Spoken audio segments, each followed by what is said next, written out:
بسم اللہ الرحمن الرحیم۔ مجھ سے قبر کی باتیں۔ جب مجھے قبر میں رکھ دیا گیا تو میں نے سنا کہ قبر کہہ رہی تھی کہ میں غربت و تنہائی کا مقام ہوں، میں خوف و وحشت کی جگہ ہوں، میں خاک کا گھر ہوں، میں بلا و مصیبت کا گھر ہوں، میں تنہائی کا مرکز ہوں، میں کیڑوں چونٹیوں سانپوں اور بچھو سے پر جگہ ہوں، پرانا سا اور تباہ حال ٹھکانہ ہوں۔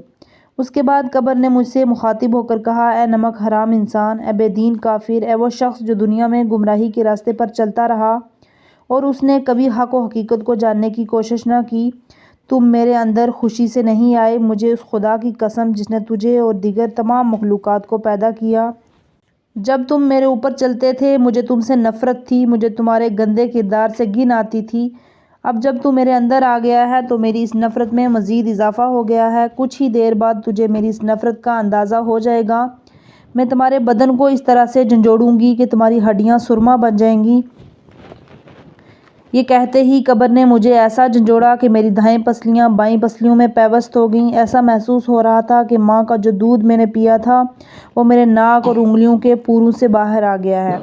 اس کے بعد میرے پاؤں کی جانب دوزخ کا ایک دروازہ کھل گیا۔ میں قبر میں اس کی آگ کی حرارت اور شعلوں کو محسوس کر رہا تھا۔ اس موقع پر مجھے جہنم میں اپنی جگہ بھی نظر آ گئی۔ اس کے بعد ایک انتہائی بدشکل اور بدسیرت اور بدبودار شخص میری قبر میں داخل ہوا۔ اس کے ہاتھ میں ایک تھال تھا جس میں جہنم کے پھل تھے، غذا اور جہنم کا ابلتا ہوا کڑوا اور بدبودار پانی تھا۔ اس نے وہ سب چیزیں میرے سامنے رکھیں اور کہا، سب سے پہلے تجھے ان سب چیزوں میں سے کچھ کھانا پڑے گا۔ میں نے اس سے کہا، اے بدصورت اور بدسیرت، تم کون ہو؟ میری قبر میں کیا کر رہے ہو؟ مجھ بیچارے سے تم کیا چاہتے ہو؟ اس نے کہا، میں تمہارا برا کردار ہوں، تمہارے وہ برے اعمال ہوں جنہیں تو نے دنیا میں انجام دیا ہے، میں تمہارا ناپاک عقیدہ اور فکر ہوں۔ ابھی اس شخص کے ساتھ میری باتیں ختم نہیں ہوئی تھیں کہ میری قبر میں زہریلی اور سیاہ دھوئیں سے لبریز آتش بار ہوا چلنا شروع ہو گئی اور 99 عظیم الحبشہ سانپ مجھ پر مسلط ہو گئے۔ انہیں قیامت تک یہ سانپ دنیاوی سانپوں سے بہت مختلف تھے جنہیں میں نے دنیا میں دیکھا تھا۔ میں نے ایسے سانپ کبھی نہیں دیکھے تھے۔ اس شخص نے مجھ سے کہا، کیا تم جانتے ہو یہ کس قسم کے سانپ ہیں؟ اگر ان میں سے ایک بھی دنیا میں ظاہر ہو جائے اور زمین کے مشرق سے مغرب کی جانب پھنگارے تو زمین پر کسی قسم کا درخت یا سبزہ نہیں اگ سکے گا، اس لیے اس کے پھنگارنے سے زمین جل کر خاکستر ہو جائے گی۔ اس کے بعد اس نے کہا، ہر قبر ایسی نہیں ہوتی، تمہارے لیے اور تم جیسے دیگر افراد کے لیے قبر کی حالت ہوتی ہے، جبکہ مومن اور دیندار لوگوں کی قبر اس سے مختلف ہوتی ہے۔ ان کی قبر بہشت کے باغات میں سے ایک باغ ہوتی ہے۔ اس میں سانپ اور بچھو کے بجائے پھلوں سے لدے تھال ہوتے ہیں، شہد، پانی، دودھ کی نہریں جاری ہوتی ہیں، ان کے لیے جنتی مشروب مہیا کیے جاتے ہیں۔ اس نے اپنی باتیں جاری رکھتے ہوئے کہا، جب کوئی مومن قبر میں وارد ہوتا ہے قبر اسے خوش آمدید مرحبا کہتی ہے اور بڑے پیار سے اسے کہتی ہے، جب تم میرے اوپر چلتے تھے تو مجھے بڑے اچھے لگتے تھے اور اب جب کہ تم میرے شکم میں آ گئے ہو میری محبت میں مزید اضافہ ہو گیا ہے۔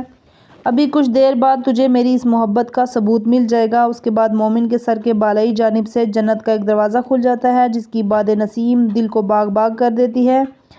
ان کی قبر میں بدصورت مرد کے بجائے ایک انتہائی خوبصورت شخص آ کر ان کا دوست بن جائے گا۔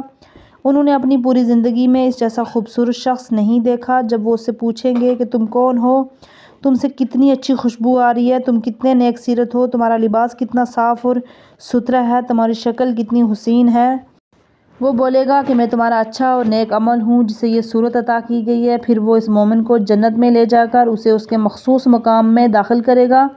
یہ لوگ جنت کی لذات اور اس کے محلات سے لطف اندوز ہوں گے۔ قبر کے اندر جنازے میں آئے ہوئے سب لوگوں کے واپس جانے کے بعد پردیسی بالکل اکیلا رہ گیا۔ میں پریشانی اور اضطراب کے عالم میں آئندہ پیش آنے والے حوادث اور واقعات کے بارے میں سوچ رہا تھا۔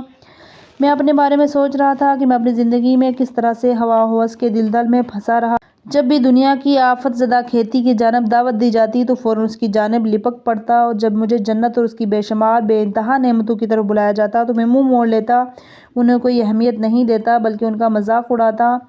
میں نے اپنی پوری زندگی خاکی بدن کی نظر کر دی، اب صرف چند لمحوں میں اس قہر و غضب سے اسے مجھ سے جدا کر دیا، اس بدن کو اس ٹھنڈے تاریک اور خوفناک گڑھے میں، جبکہ مجھے دردناک عذاب کے سپرد کر دیا گیا ہے۔ جس طرح میں برہنہ پیدا ہوا تھا اسی طرح برہنہ سپرد خاک کیا گیا ہوں۔ میں جتنا اپنے بارے میں سوچ رہا تھا میری اذیت میں اتنا اضافہ ہو رہا تھا۔ میں کافی دیر تک اپنی لاش کے سرانے بیٹھا رہا اور اسے دیکھتا رہا۔ پھر میں نے اپنے آپ سے کہا میں دنیا میں کتنا نادان تھا، میں نے وہاں جو بھی کیا اس کے جسم کے لیے جو سفید کپڑے میں لپٹا میرے سامنے پڑا ہے، کچھ ہی سالوں بعد سوائے چند ہڈیوں کے اس کا کچھ نہیں بچے گا، پھر وہ ہڈیاں بھی بوسیدہ ہو کر مٹی میں تبدیل ہو جائیں گی۔ اس سے بھی زیادہ تکلیف دہ وہ بات تھی کہ میں ساری زندگی جن اعضاء و جوارح کو تندرست و توانا رکھنے کا بے حد خیال رکھتا تھا، انہیں معمولی سے معمولی تکلیف سے بھی بچاتا رہا، وہی اعضاء و جوارح کل قیامت کے دن میرے خلاف گواہی دیں گے اور کائنات کے تمام لوگوں کے سامنے مجھے ذلیل و رسوا کریں گے۔ میں کچھ دیر تک یوں ہی اپنی لاش کو اس تنگ و تاریک قبر میں بغیر کسی مصائب کے تنہا دیکھتا رہا اور اس کی حالت پر افسوس کرتا رہا۔ اس کے بعد میں قبر سے باہر آ گیا۔ باہر اندھیرا ہو چکا تھا، قبرستان میں کوئی بھی موجود نہ تھا، قبرستان میں گہری خاموشی چھائی ہوئی تھی، ایسے لگ رہا تھا یہ سناٹا کسی آنے والے طوفان کا پیش خیمہ ہے۔